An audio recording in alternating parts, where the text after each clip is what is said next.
அன்பின் இரட்சகர் இயேசு கிறிஸ்துவின் நாமத்தில் வாழ்த்துக்கள். சங்கீதம் 140 அதிகாரத்திலே தாவீது, பொல்லாத மனுஷன், கொடுமை உள்ளவன், இவர்களுக்கெல்லாம் என்னை விலக்கி ரட்சிங்க.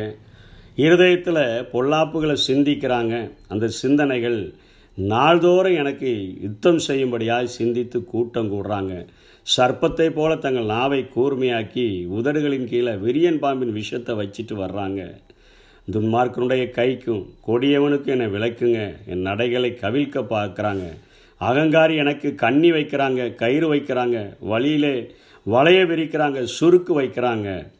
என்னை நீர் பாதுகாத்து கொள்ளும் என்று சொல்லி 7ஆம் வசனத்தில் ஜெபிக்கிறார். ஆண்டவராகிய கர்த்தாவே, என் ரட்சிப்பின் பலனை யுத்த நாளில் என் தலையை மூடி நீர் ராஜாவாக இருக்கிறபடினால தன்னுடைய பாதுகாப்பெல்லாம் ஆண்டவருடைய கரத்தினால் வருகிறது என்று அவர் சொல்லி இந்த சங்கீதத்தை ஆரம்பிக்கிறதை நாம் பார்க்கிறோம். இங்கே இப்படிப்பட்ட மனிதர்களுக்கு, எல்லா மனிதர்களுக்கும் இந்த உலகத்தில் சத்ருவானவன் உருவாகி விடுகிறான். காரணம், அவர்கள் மேலே, அவர்களுடைய வளர்ச்சியின் மேலே ஏற்படுகிற பொறாமை நிமித்தமாக அந்த பொறாமை நாளடைவில் கோபமாக மாறி நாள்தோறும் அவர்களை அழிப்பதற்கான அநேக திட்டங்களை தீட்டுகிறதை பார்க்கிறோம். சர்ப்பத்தை போல அவர்கள் புகழ்ந்து சில நேரங்களில் பேசி பாதி உண்மையை பாதியை சொல்லி பொய்யை சொல்லி நம்மை கவிழ்க்க நினைக்கிறார்கள். அவர்கள் விரியன் பாம்பின் விஷத்தை வாயில் வச்சுக்கிட்டே நம்மகிட்ட அவர்கள் நல்லது போல நடித்து கொண்டு நம்மை கவிழ்க்க பார்க்கிறார்கள் என்று சொல்லி எனக்கு கண்ணி வைக்கிறாங்க, வழியிலே வளைய விரிக்கிறாங்க என்றெல்லாம் அவர் சொல்லுகிறதை பார்க்கிறோம். இன்றைக்கு சாத்தான் உருவான அந்த விதத்தை நாம் அறிந்து கொண்டோம் என்று சொன்னால், இந்த உலகத்தில் ஏன் இப்படிப்பட்ட ஒரு பொறாமை உருவாகிறது, எப்படி இப்படிப்பட்ட கோபம் உருவாகிறது, ஏன் நாள்தோறும் கவிழ்க்க பார்க்கிறார்கள், அழிக்க பார்க்கிறார்கள் என்பதை புரிந்து கொள்ள முடியும். ஆண்டவன் 3 விதமான தலைவர்களாகிய தூதர்களை உருவாக்கி, ஒரு தலைவன் அதிகாலையின் மகனாகிய விடிவெள்ளி லூசிஃபருக்கு அவனுக்கு ஆராதனை நடத்தக்கூடிய, அவனும் அவனோடு கூட சேர்ந்தவர்களும் ஆராதனை நடத்தக்கூடிய ஒரு பொறுப்பை கொடுத்து, அங்கே காபிரியல் தூதனுக்கு மெசேஞ்சராக அவனுக்கென்று ஒரு பூமியிலே அநேகருக்கு நாம் செய்திகளை சொல்லுகிறதாக வேதத்திலே படிக்கிறோமோ அப்படிப்பட்ட ஒரு காபிரியல் தூதன், யுத்தங்களை நடப்பிப்பதற்கு மிகாவேல் அவனோடு கூட சேர்ந்த தூதர்கள் என்று சொல்லி உருவாக்கி இருந்த பொழுது, சாத்தானை குறித்து ஏசாயா 14ஆம் அதிகாரத்திலே பார்க்கிறோம். அதிகாலையின் மகனாகிய விடிவெள்ளி, அவன் உண்டாக்கப்பட்டவன், அவன் பூரண அழகுள்ளவன், ஆண்டவரால் உருவாக்கப்பட்டு அநேக விலையேறப்பட்ட கற்களின் நடுவிலே அவன் இருந்தவன்.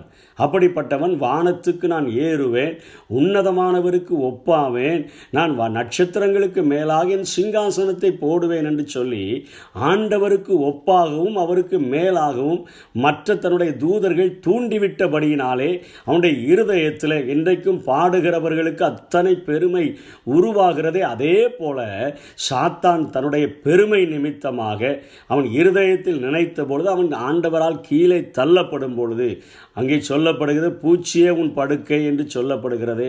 புழுக்களே உன் படுக்கை, பூச்சிகளே உன்னுடைய போர்வை, கீழே தள்ளின பொழுது பூமியை ஒழுங்கின்மையும் வெறுமையுமாய் மாற்றிவிட்டான்.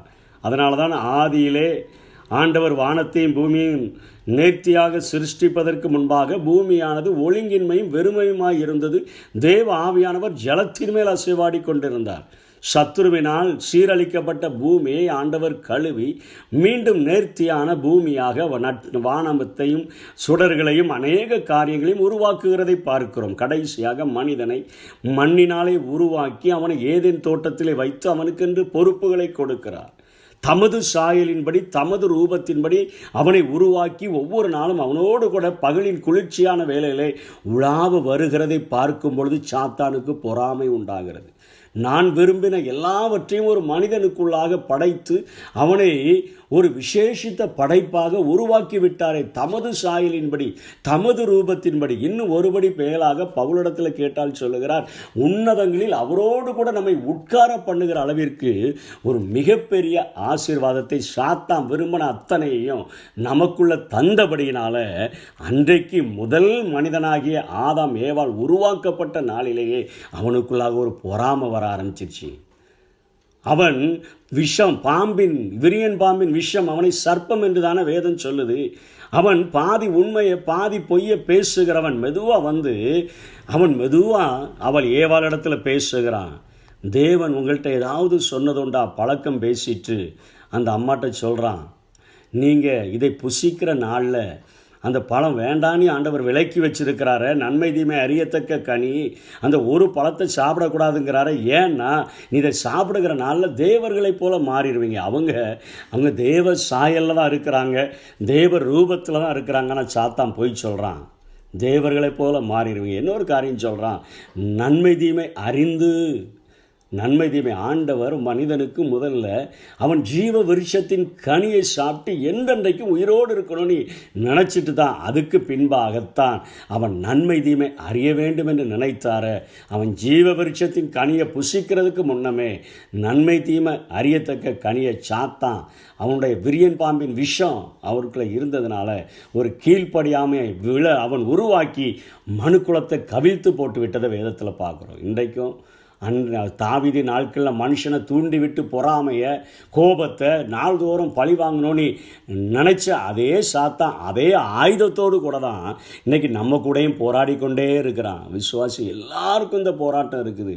ஆண்டவரை ஏற்றுக்கொள்ளாதவர்களுக்கு இந்த போராட்டம் இருக்குது. காரணம் என்னென்னா, மனுக்குலம் முழுவதையும் அவன் வெறுக்கிறான். மனுக்குலத்தை பார்க்கும் போதெல்லாம் தேவ சாயலை தேவ ரூபத்தை பார்க்கிறபடினால இன்றைக்கு மகிமையற்றவர்களாக இருக்கிறாங்க. அவ்வளோதான். எல்லாரும் பாவம் செய்து தேவ மகிமையற்றவர்களாக இருக்கிறாங்க.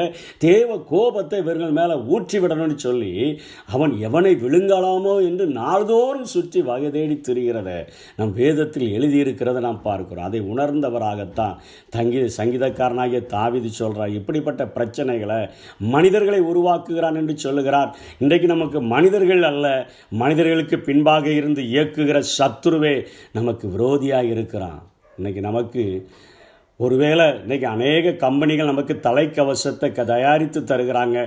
இன்றைக்கி நாம் ஹெல்மெட் என்று சொல்லி அணிந்து கொண்டு செல்லுகிறோம். அவைகள் இன்றைக்கு நேரடியாக பார்க்கக்கூடிய தரிசனமாக நாம் பார்க்கக்கூடிய அநேக ஆபத்துகளிலிருந்து நம்மை பாதுகாக்கிறது.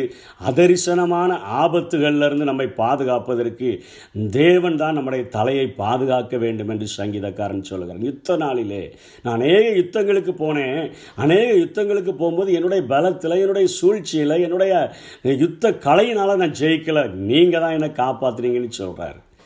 யுத்தத்திலேயே ஹெல்மெட்டெல்லாம் போட்டு பார்த்துட்டு, போர் கவசங்களெல்லாம் அணிஞ்சு பார்த்துட்டு, இதெல்லாம் எனக்கு ஒன்றும் ஒத்து வராதுன்னு சொல்லி எல்லாத்தையும் போட்டுட்டு அங்கே தலைக்கவசம் அணிந்து வந்த கோலியாத்த இவர் மேல் தலையிலிருந்த அபிஷேகத்தினால அவனை வீழ்த்தி எடுத்ததை நாம் பார்க்கிறோம். அவனுடைய தலைக்கவசம் அணிந்தவனுடைய தலை இவருடைய கையில் இருந்ததை நாம் பார்க்கிறோம். அத்தனையான ஒரு மகப்பெரிய வெற்றி.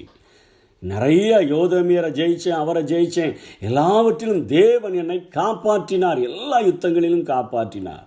இன்றைக்கி உலகத்தில் சத்துரு செய்கிற எல்லா மறைவான கண்ணிகள், இன்றைக்கி கயிறுகள், இன்றைக்கி சுருக்குகள், இன்றைக்கு அவனுடைய பொறாமைகள், நாள்தோறும் அவனுடைய கரத்தினால் நம்மை அழிக்க நினைக்கிற காரியங்கள், இவை எல்லாவற்றிலிருந்து காத்திருப்பதற்கு நம்ம செய்கிற ஜெபம் தலையை மூடுங்க ஆண்டவரே, உடைய வல்ல அபிஷேகம் ஒவ்வொரு நாளும் எங்களை நிரப்பட்டோன்னு சொல்லி கேட்டால் அவர் தருகிற பாதுகாப்பை போல இந்த உலகத்தில் வேறு எந்த பாதுகாப்பையும் நான் பெற்றுக்கொள்ள முடியாது.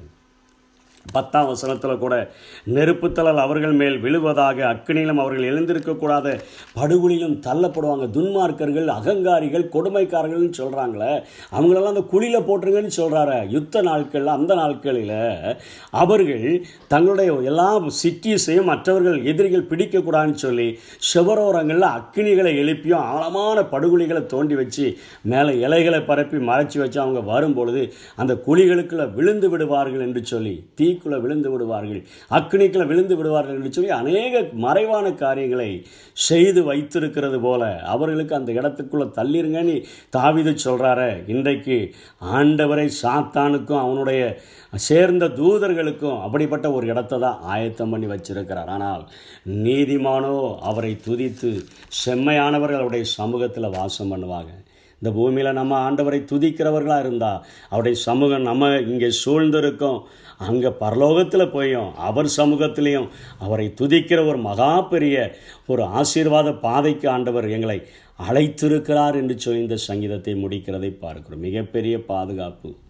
அவரே என் தலையை மூடின ஒரு பாதுகாப்பு, நம்மை பொதிந்து பாதுகாக்கிறவர், அவரே என் தலையை காக்கிற ஒரு ஆண்டவர். என் மேலே அவருடைய அபிஷேகம் இருந்துச்சுன்னு சொன்னால் தாவீதை பாதுகாத்த ஆண்டவர் இன்றைக்கு நம்மையும் உலகத்தினுடைய அதிர்ஷ்டமான ஆபத்துகளில் இருந்து நம்மை பாதுகாப்பதற்கு உண்மை உள்ளவராய் இருக்கிறார். அப்படிப்பட்ட கிருபைகளை தேவன் நமக்கு தந்தருள்வாராக. ஆமென். நீரே என் கண்மாலை, நீரே